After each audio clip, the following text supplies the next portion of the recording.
For centuries, its name was Persia.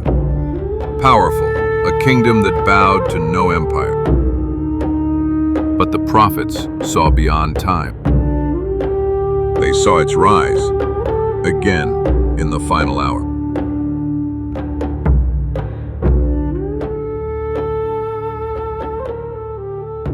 In the days of Daniel, it was called Persia, a kingdom of gold, of conquest, of fire worship and ancient gods. But in the shadow of Babylon, prophets spoke of a coming storm, not just for their time, but for ours.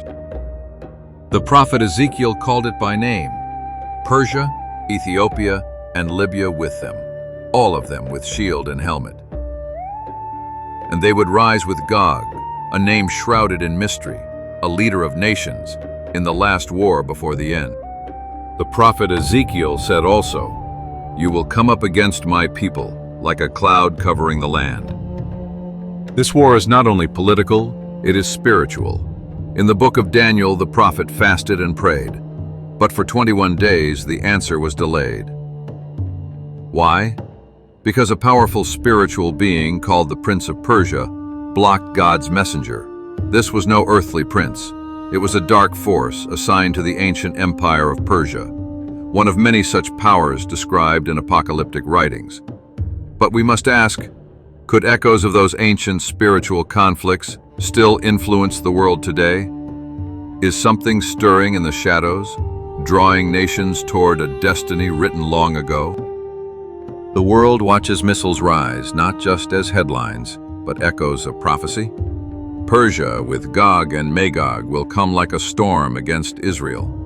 Israel defends, Iran responds. Tensions flare, not from nowhere, but from history, from scripture, from prophecy remembered.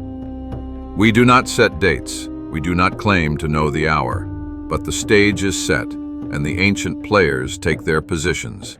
The tremors are real, the hour grows late, and still, the scrolls speak. And now, the world watches, as ancient names rise on modern maps.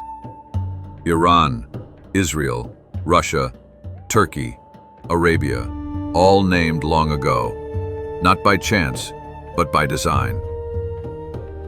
Revelation speaks of a river that dries, a path prepared for kings to march. Is this the final war, or merely the beginning of the end? We do not know the day. We do not choose the hour. But we see the signs, and we must prepare, not just with weapons, but with wisdom. For prophecy is not about fear, it's about knowing that history has eyes watching, and time is not blind.